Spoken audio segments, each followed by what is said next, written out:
Assalamu alaikum wa rahmatullahi ta'ala wa barakatuh. Je vais te faire plusieurs audios, Inch'Allah, pour t'expliquer un petit peu par rapport à ça, parce que je vois qu'il y a divergence entre toi et ton mari sur le sujet. Et je vais te répondre, Inch'Allah, comme à mon habitude, à la lumière du Coran al-Karim wa la hadith bi'inillah, afin que tu puisses y voir clair, mais même également ton mari.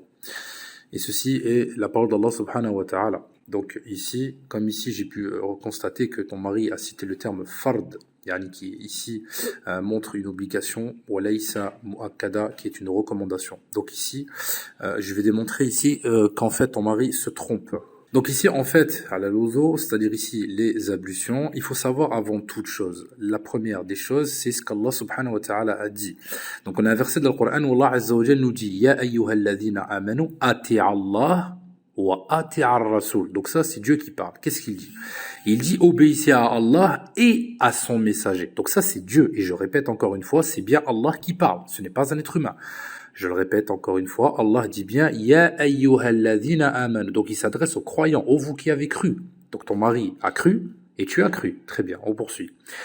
Atir, le terme atir, c'est une obéissance. C'est même plus fort encore dans la langue arabe. C'est très riche. Donc atir Allah wa rasul sallallahu alayhi wa sallam. Yaqul Allah azza wa jal wa qala Allah subhanahu wa ta'ala ba'da dhalik in kuntum mu'minin. Si vous êtes vraiment croyant, parce qu'il y en a beaucoup qui disent d'être croyant. Mais le croyant, c'est celui qui suivra. Donc ici, Allah, il a demandé de suivre qui? Allah, mais qui encore? Ar-Rasoul. Et là, on y vient, Inch'Allah, fil mawdu', dans le vrai sujet. Donc ici, le vrai sujet, il est très simple. C'est vis-à-vis des ablutions à laquelle la sunna, comme il a expliqué, ton mari, c'est-à-dire qu'ici, c'est pour lui quelque chose qui n'est pas fard, dans le sens où le Coran al-Karim ne cite pas le nombre de fois, si ce n'est les hadiths, et donc ici la parole du prophète, qui cite le terme de 3 fois. On revient au verset. Ya ayyuhalladhina amanu ati'a Allah wa ati'a ar-rasul in kuntum mu'minin. Normalement, rien qu'avec ça, je clôt le sujet. Mais je vais aller plus loin, Inch'Allah. On va passer à Surat An-Nisa, verset 80. Allah subhanahu wa ta'ala, il dit quoi dans ce verset? Il dit, quiconque obéit au messager, obéit certainement à Allah. Ah, subhanallah, ce verset il est fort. Et quiconque tourne le dos, nous ne t'avons pas envoyé à eux comme gardien. Donc tu diras à ton mari, si tu fais abstraction de ce que le prophète sallallahu alayhi wa sallam, c'est comme si tu lui as tourné le dos en ne voulant pas prendre les 3. En prenant que une. Donc tu vois déjà rien qu'avec ce deuxième verset, j'ai clôturé. Mais je vais poursuivre, Inch'Allah. Allah subhanahu wa ta'ala nous dit dans Surat Al-Ahzab, donc la Surat 33 du Coran, dans le verset 21. En effet, vous avez dans le messager d'Allah un excellent modèle à suivre pour quiconque, regarde, pour quiconque espère en Allah et au jour dernier. Et invoque Allah fréquemment. Donc en fait, ici, toujours encore une fois, s'en remettre à qui? À Muhammad, sallallahu alayhi wa sallam. Pourquoi? Parce qu'Allah azza wa jal stipule et clarifie encore une fois qu'il est un excellent modèle à suivre. En gros, ça rejoint tous les autres versets précédents que je t'ai cités de différentes sourates, qu'il démontre bien encore une fois qu'il faut obéir et suivre, car Muhammad sallallahu alayhi wa sallam est un excellent modèle. Donc il a dit 3 fois. Il faut le faire. Tout simplement. Donc ici, tu vois, c'est une obligation que de faire 3 fois les mains, car il l'a dit, c'est une obligation de faire 3 fois la bouche, 3 fois le nez, 3 fois le visage. Là où c'est une fois, c'est au niveau de la tête et des oreilles. D'accord? Parce que c'est lui qui l'a clarifié encore une fois. Maintenant, je vais te rapporter encore une autre chose dans un verset coranique où le prophète sallallahu alayhi wa sallam raconte dans la sourate Al-A'raf, dans le verset 158, dit « Ô homme, je suis pour vous tous le messager d'Allah, à qui appartient la royauté des cieux et de la terre, pas de divinité à part lui, il donne la vie, il donne la mort. Croyez donc en Allah, en son messager, le prophète illettré qui croit en Allah et en ses paroles, et suivez-le. » Allah il dit « Et suivez-le afin que vous soyez bien guidés. » Tu veux être bien guidé? Ati'a an-Nabi sallallahu alayhi wa sallam. Obéis au prophète, obéis à ce qu'il a dit, tout simplement, afin que tu sois bien guidé. Si tu ne le fais pas, malheureusement, comme dans les versets où Allah subhanahu wa ta'ala il dit clairement ici, la mention, et quiconque tourne le dos, dans le sens où, parce qu'on ne prend pas en considération ce qu'il a dit, car beaucoup prenaient que ce qu'Allah azza wa jal dit et pas le messager.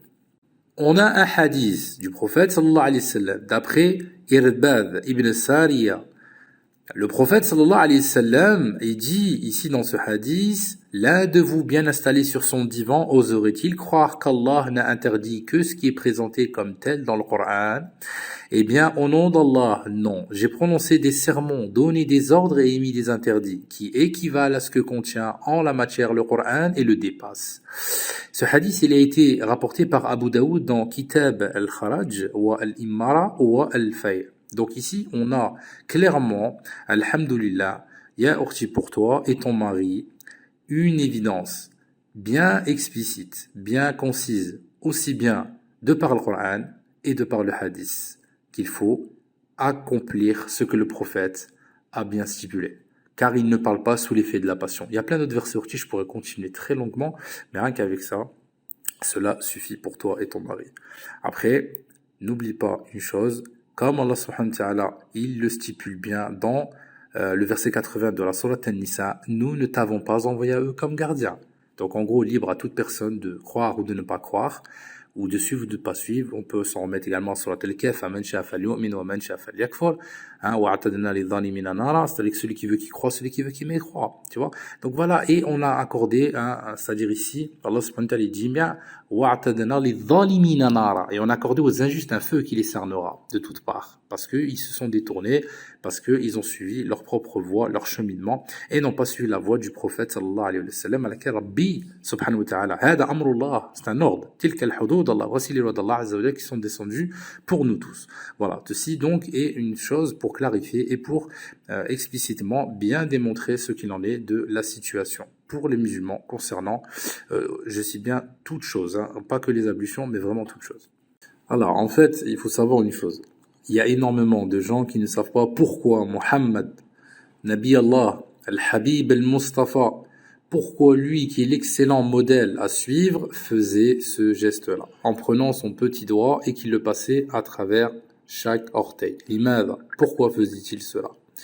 Tout simplement, ya orti, parce que le Nabi sallallahu alayhi wa sallam avait bien conscience que justement, ici, chaque être humain, de par une chaleur accablante et de par une longue marche, la sueur, la transpiration provoque justement entre les écarts, entre les doigts de pied, justement la prolifération des bactéries et des champignons et d'une odeur nauséabonde.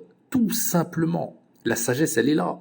C'est juste ça. Alors là je parle de sandales là. Que dire de basket, Yaourti? Que dire d'un homme ou d'une femme qui marche à longueur de journée en chaussettes et en basket? N'y aura-t-il pas une odeur? Regarde la sagesse, le hikmah, comme on habille Allah. Regarde comment on habille Allah, lui qui était propre, Sadiq al-Amin, celui qui, masha'Allah, faisait certaines choses à laquelle certains ne comprenaient pas.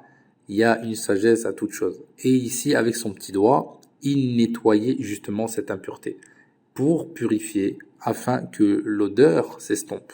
Tout simplement. C'est aussi simple que ça.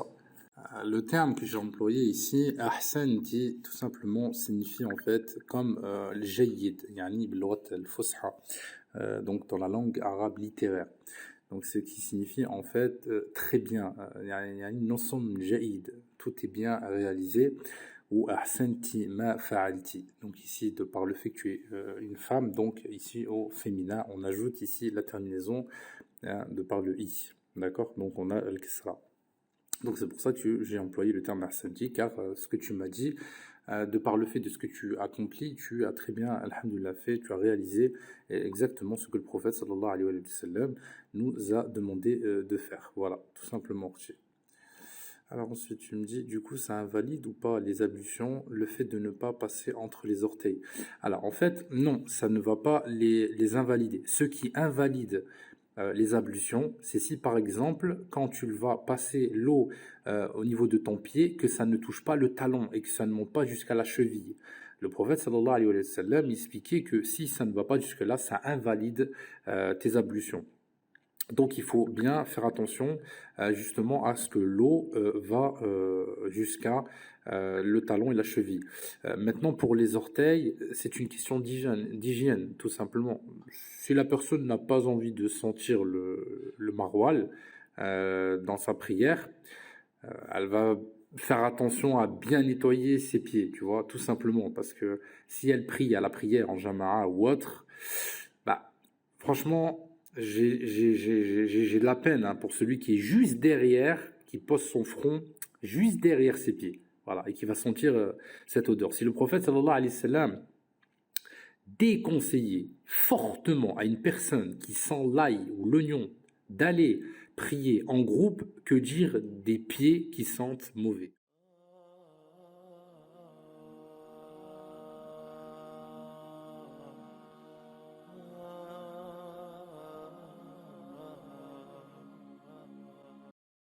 Alors en fait, par faire ces ablutions, oui, parce que c'est ce qui va justement valider ou non ta salat, ta prière. Et la prière, c'est ce qui va pouvoir permettre à l'être humain de continuer le jour du jugement. Parce que si la prière est invalide, tout le reste est invalide. Et si les ablutions sont invalides, la prière est invalide. Voilà, c'est une chaîne, tout simplement.